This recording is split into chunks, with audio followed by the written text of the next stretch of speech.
dedicated to the memory of Walt Disney. In 1971, his love for America inspired the creation of the Hall of Presidents, a place to celebrate the optimism and goodwill he saw at the heart of the American story. Walt's vision was to honor the nation by honoring the American presidency.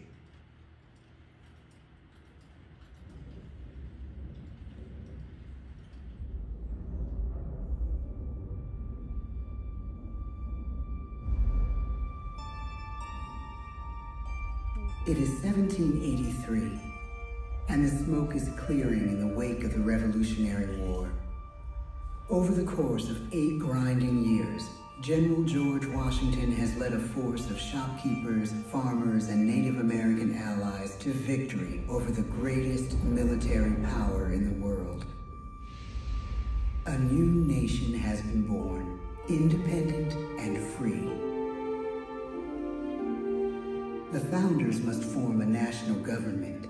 In 1787, through months of passionate debate, they create a written constitution. For the country's highest office, they imagine something new in the history of the world.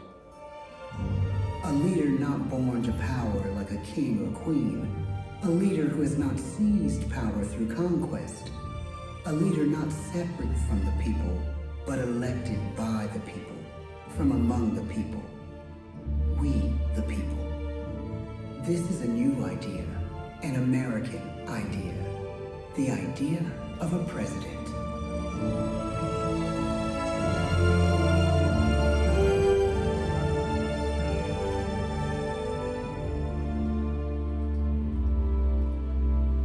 The people don't know exactly what a president will be, but there is little doubt who it will be. George Washington's stature and bearing have marked him as a leader. His integrity has made him a great one. Washington knows that many generals who have led successful revolutions make themselves dictators or kings. Instead, he steps down from power and retires to his home, Mount Vernon. The world takes note, and George Washington becomes the symbol of American ideals. In the first presidential election, it's Washington by a landslide.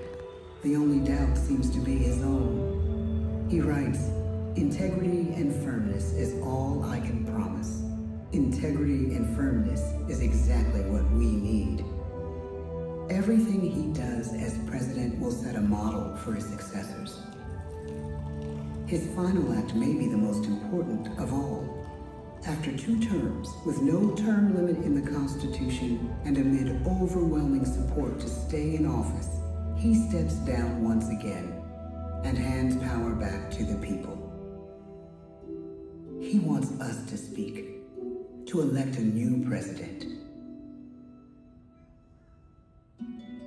During the early years of the Republic, we choose leaders as different as Thomas Jefferson, John Adams, and Andrew Jackson. Elections are often bitter. Each president stands at that fiery intersection where personal character meets the challenges of the times. Some call the presidency a glorious burden. Jefferson calls it a splendid misery. We, the people, must choose well. We elect 15 presidents before the course of history brings us to the edge of a crisis like no other. A nation born of freedom still permits slavery. As the country pushes west, will new states be slave or free? The question produces bitter conflict. The issue rocks the election of 1860 and brings Abraham Lincoln onto the national stage. The tall, lanky, some say uncouth candidate from Illinois is a master of words at a time when speeches are printed in full for people to read. A house divided against itself cannot stand, he has said. With Lincoln's election, the House does indeed divide. Civil War. 11 states secede from the Union. The war becomes a defining passage in the American story. The president's own inner strength and depth of character changed the course of history. Lincoln had come up the hard way on the American frontier, desperately poor, with less than a year of formal schooling. His early years were scarred by tragedy, the death of his mother, his sister, his first love. He struggles with depression, but never loses his determination to rise above it. He once said he's driven by a desire to leave the world a little better place for having lived in it. The war rages. Lincoln fights to preserve the Union and end slavery.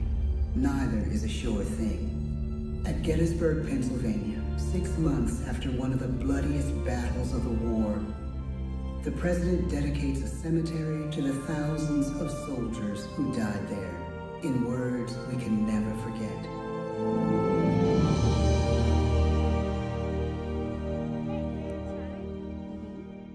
"Fourscore-and-7 years ago, our fathers brought forth on this continent a new nation, conceived in liberty and dedicated to the proposition that all men are created equal. Now we are engaged in a great civil war, testing whether that nation or any nation, so conceived and so dedicated, can long endure. We are met on a great battlefield of that war. We have come to dedicate a portion of that field as a final resting place for those who here gave their lives, that that nation might live. It is altogether fitting and proper that we should do this. But in a larger sense, we cannot dedicate, we cannot consecrate, we cannot hallow this ground. The brave men, living and dead, who struggled here, have consecrated it far above our poor power to add or detract. The world will little note, nor long remember what we say here, but it can never forget what they did here. It is for us, the living, rather, to be dedicated here to the unfinished work which they who fought here have thus far so nobly advanced. It is rather for us to be here dedicated to the great task remaining before us, that from these honored dead we take increased devotion to that cause for which they gave the last full measure of devotion. That we here highly resolve that these dead shall not have died in vain, that this nation, under God, shall have a new birth of freedom, and the government of the people, by the people, for the people, shall not perish from the earth. The blood of over 500,000 Americans is spilled in this Civil War.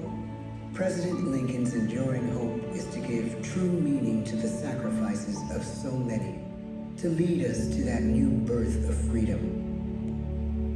With the end of the war and the end of slavery, a new birth truly begins.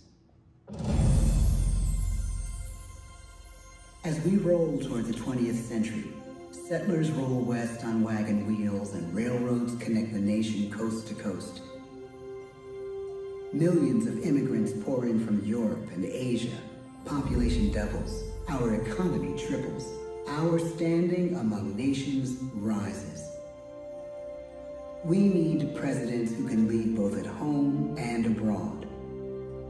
At the same time, a young Theodore Roosevelt is retreating from New York politics and personal tragedy. The death of his wife and his mother on the same day in the same house.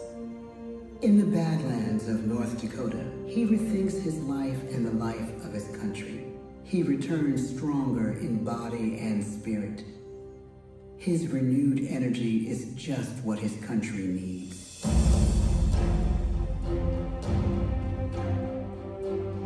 American industry is booming, but social tensions are rising.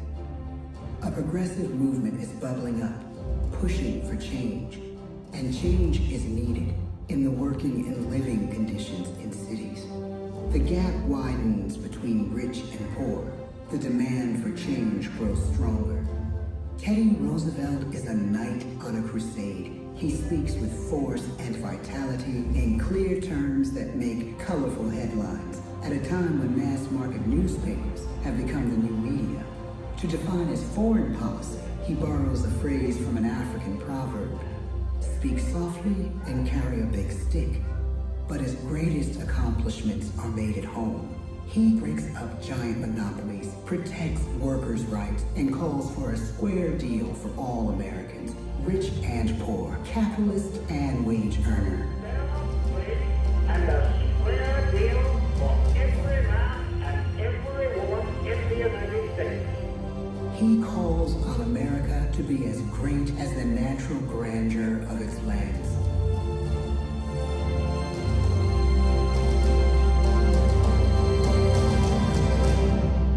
Keep your eyes on the stars and your feet on the ground, he tells us.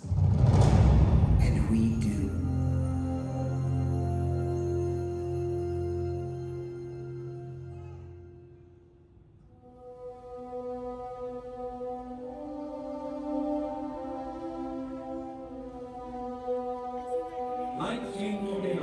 The bottom fell out of the market. 12 million unemployed. The bread lines and the soup. The results of the 1932 election now. When we elect our 32nd president, it is the worst of times. The course of history and the course of one president's life again shape a turning point in our national destiny. Franklin D. Roosevelt, paralyzed by polio, knows how to restore the faith of a people paralyzed by the Great Depression. I believe in practical exclamation and in practical power. He has found the inner strength his countrymen now need. He speaks to us like a friend, a neighbor. His optimism is contagious, his voice perfect for the latest breakthrough medium, radio. He calls us to believe we have nothing to fear but fear itself. And we do believe. Tonight's attacks on England are perhaps the most widespread of the war in the course of the day. But an even greater challenge dominates his final years in office. The Second World War.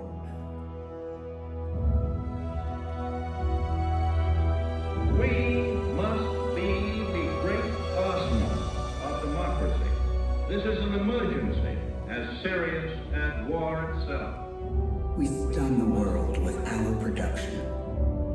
When bombs fall on U.S. troops in Pearl Harbor, he calls us to fight on the war front and sacrifice on the home front.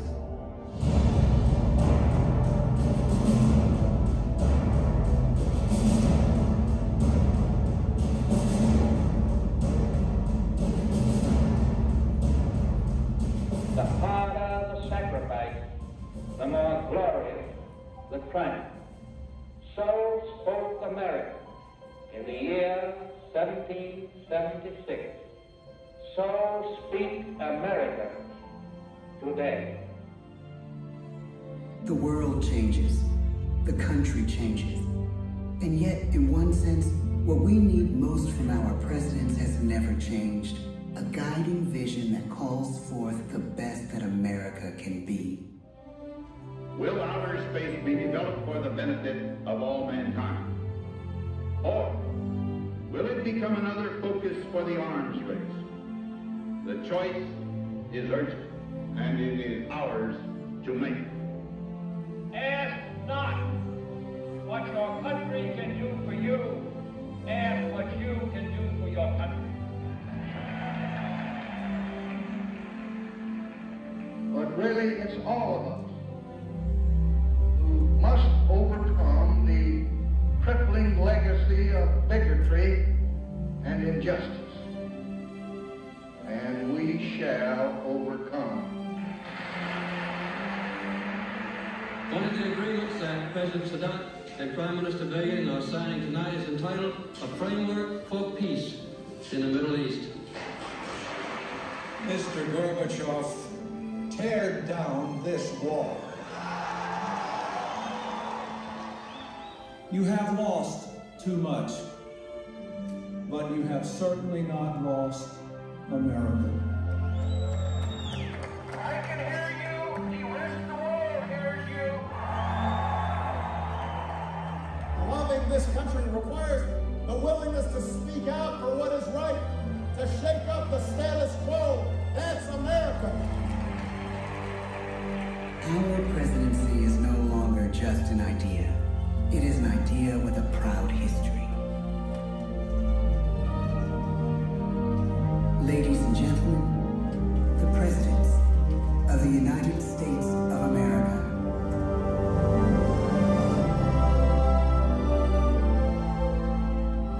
George Washington,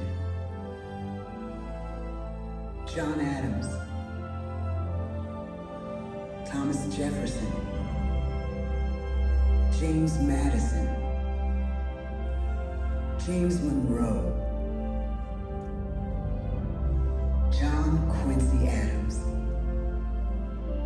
Andrew Jackson, Martin Van Buren, William Henry Harrison, John Tyler, James K. Polk,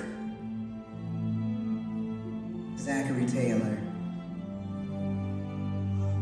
Millard Fillmore, Franklin Pierce, James Buchanan, Abraham Lincoln, Andrew Johnson, Ulysses S. Grant, Rutherford B. Hayes, James A. Garfield, Chester A. Arthur, Grover Cleveland, Benjamin Harrison, William McKinley, Theodore Roosevelt, William Howard Taft, Woodrow Wilson, Warren G. Harding, Calvin Coolidge, Herbert Hoover, Franklin D. Roosevelt, Harry S. Truman, Dwight D. Eisenhower, John F. Kennedy, Lyndon B. Johnson, Richard M. Nixon, Gerald R. Ford, Jimmy Carter, Ronald Reagan, George Bush, Bill Clinton, George W. Bush, Barack Obama.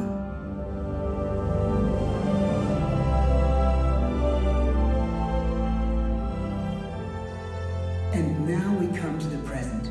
Once again, we place our trust in the idea of a president, as we have from the beginning. My fellow citizens, no event could have filled me with greater anxieties than that notification on the 14th day of April, 1789, that you had selected me to lead our nation. But it was with the confidence of my fellow citizens that I took an oath.